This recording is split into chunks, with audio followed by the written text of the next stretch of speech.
নমস্কার, আমার চ্যানেলে আপনাদের স্বাগতম। আমার নাম সুচেতা। আজকে যে রেসিপিটি তৈরি করবো সেই রেসিপিটির নাম হচ্ছে মাটন কিমা চানা মশালা। খুব সাধারণ ঘরোয়া কিছু পদ্ধতির জিনিসই লাগে। চলুন এবার শুরু করা যাক আজকে রান্নার উপকরণ দিয়ে সবকিছু।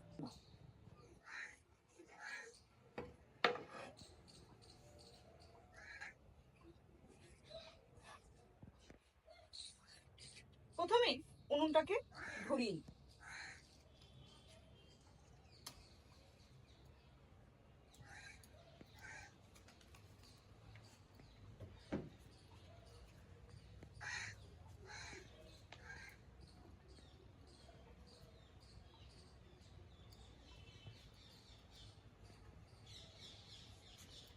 প্রথমে আমি কড়াইটাকে উনুনে চাপিয়ে দেবো।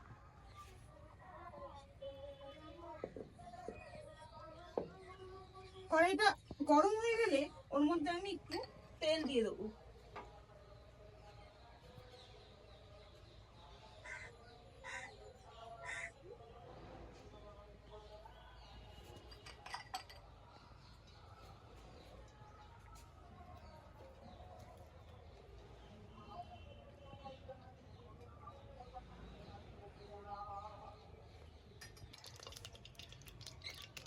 তেলটা এবার গরম হয়ে গেছে। এরপর আমি একটু জিরে ফোড়ন, তেজপাতা ফোড়ন দিয়ে দিই।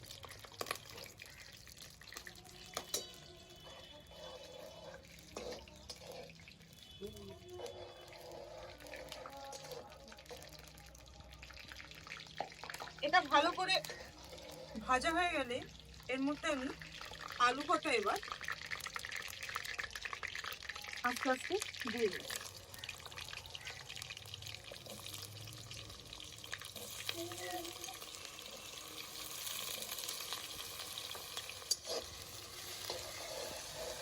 আলুগুলোকে একদম লাল লাল করে সুন্দর করে ভেজে নিতে হবে।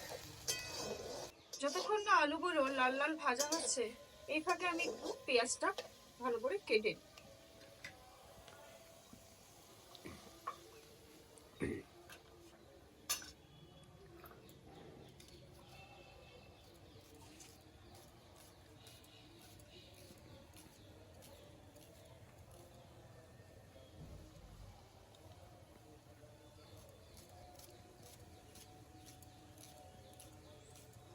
পেঁয়াজগুলো কিন্তু মোটা কাটলে হবে না, জিরি জিরি করে কাটতে হবে।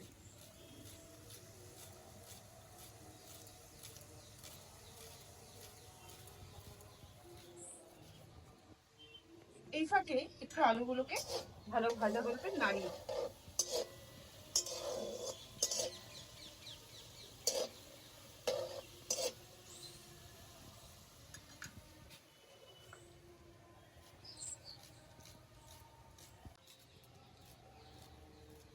আমার পেঁয়াজটা কাটা হয়ে গেছে।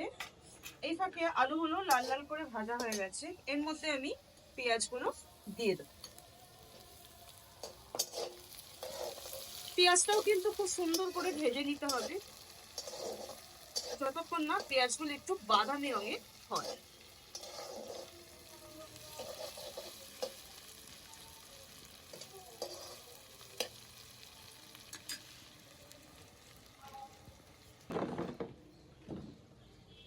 এই ফাঁকে একটু উনুনের জলটাও দিয়ে দিই।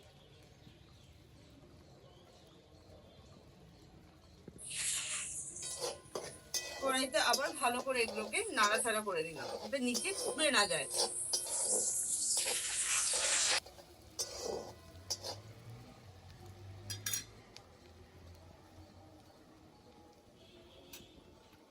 পেঁয়াজটা ভাজা হয়ে গেছে। এরপর আমি এর মধ্যে মাটনটা দিয়ে দেবো। মাটনের কিমাগুলো আমি এর মধ্যে দিয়ে এর সঙ্গে একটু হালকা ভেজে নিচ্ছি। এরপর আমি এর মধ্যে টমেটোটা কুচি করে রাখা টমেটো দিয়ে দিলাম এবং আমার আগে থাকতে বেটে রাখা আদা রসুন কাঁচা লঙ্কা এই পেস্টটা আমি একেবারে পুরোটা দিয়ে দিলাম।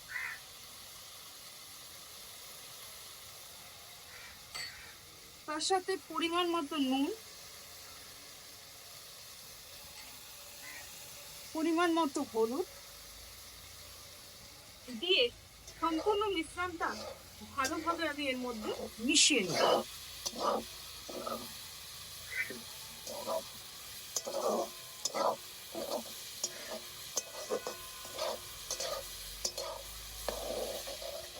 ভালো করে সবকিছু মিশিয়ে নিতে হবে। এটা ভালোভাবে কষে আসবো, কখন বুঝতে পারবো? যখন এর থেকে তেল ছেড়ে আসবে মশলা থেকে। যতক্ষণ না মশলাটা ভালোভাবে কষা হচ্ছে, এরকম নেড়ে চেড়ে দেখবি এটা তলায় যেন নেওয়া লেগে যায়। মশলাটির উপকরণের মধ্যে এবার আমি একটু কাশ্মীরি লঙ্কা দেবো। কাশ্মীরি লঙ্কা কেন দেবো? কাঁচা লঙ্কায় পুরো রান্নাটা দিয়ে রান্না হয়েছে, কারণ হচ্ছে কাশ্মীরি লঙ্কা দিলে একটু কালার হবে, দেখতে একটু সুন্দর লাগবে। পরিমাণ মতো একটু কাশ্মীরি লঙ্কা আমি এর মধ্যে দিয়ে দিলাম। আগে কেন দিলাম না, পরে কেন দিলাম? কাশ্মীরি লঙ্কা আগে দিলে জিনিসটা পুড়ে পুড়ে যেত, এই কারণে পরে দিলাম আমি। সম্পূর্ণ মিশ্রণটাকে ভালো করে আবার নাড়িয়ে চাড়িয়ে নিতে হবে, এবং নিচে যাতে লেগে না যায় এটাও খেয়াল রাখতে হবে, পুড়ে গেলে কিন্তু হবে না।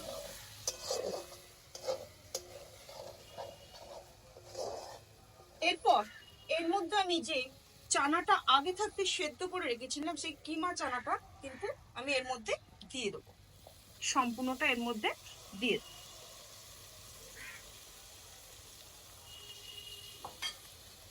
একই পদ্ধতিতে পুনরায় আমি এটাকে ভালো করে এই মিশ্রণের সঙ্গে পুরোটা মিশিয়ে দেব।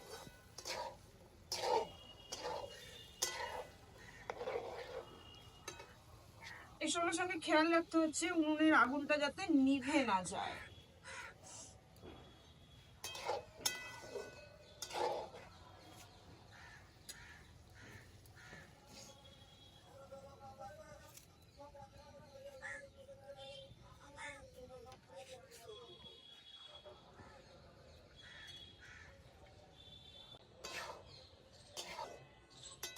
এটা যতক্ষণ না এই মশলার উপরটা থেকে তেল বেরিয়ে আসছে ততক্ষণ কিন্তু এটা নাড়িয়ে চাড়িয়ে জাল দিতে হবে।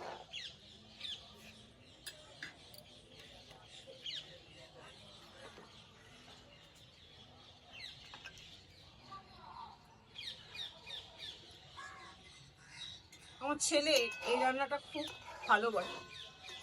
আমার ছেলে সবসময় বলে যে টিফিনে কিন্তু মা আমাকে এটাই দেবে। আমার বন্ধুরাও কিন্তু খুব ভালোবাসে।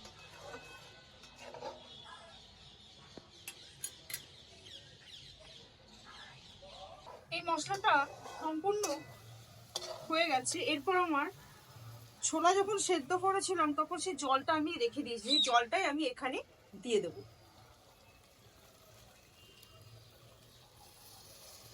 দিয়ে সম্পূর্ণটা ভালোভাবে নাড়িয়ে নিতে হবে।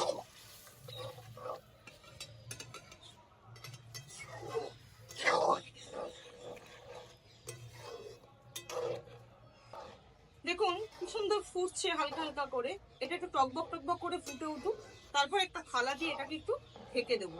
10-15 মিনিটের জন্য এটাকে ঢাকা অবস্থায় রেখে দেবো, একটু ফুটে উঠুক আগে। ততক্ষণ আমি আমার জালটা ঠিক করে নিই উনুনে।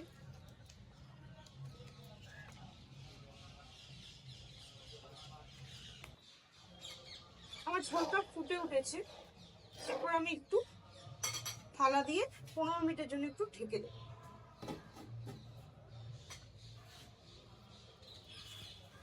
রান্নাটাও তো এখনো 15 মিনিট সময় লাগবে। এই রান্নাটার বেশিরভাগই কচুরির সঙ্গে বা ময়দা জাতীয় জিনিস, যেমন রুটিও হতে পারে বা লাচ্ছা পরোটা হতে পারে, বিভিন্ন ধরনের রুটি হতে পারে, তার সঙ্গে এই রেসিপিটা খুব সুন্দর লাগবে। বেশিরভাগ বিয়ে বাড়িগুলিতে এই রান্নাটা খুব ভালো হয়। জনসাধারণের সম্মুখে এই রান্নাটা খুবই ভালো পরিমাণে খ্যাত। চলুন রান্নাটা মনে হয় এবার শেষের দিকে, ঢাকনাটা খুলে একবার দেখি।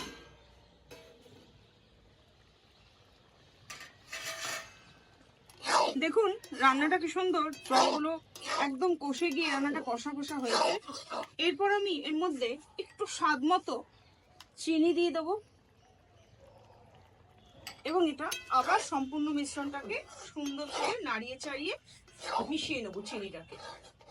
এরপর এর মধ্যে একটু গরম মশলার গুঁড়ো চারিদিকে ভালোভাবে ছড়িয়ে দেবো। এটাকে আবার একইভাবে এরকম মিশিয়ে দিতে হবে সুন্দর করে। একটি পাত্রে তুলে নেব।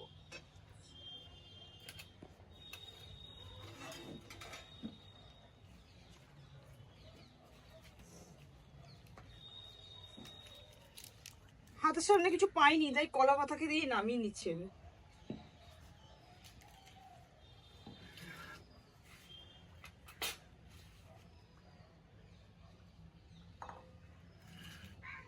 এটাকে আমি আবার একটি পাত্রে ভালো করে ঢেলে নেব সম্পূর্ণটা। দেখুন কি সুন্দর রং হয়েছে, ভালো করে লাল লাল রং হয়েছে দেখুন। এটাকে লুচির সঙ্গে খেতে যা দারুণ লাগবে না।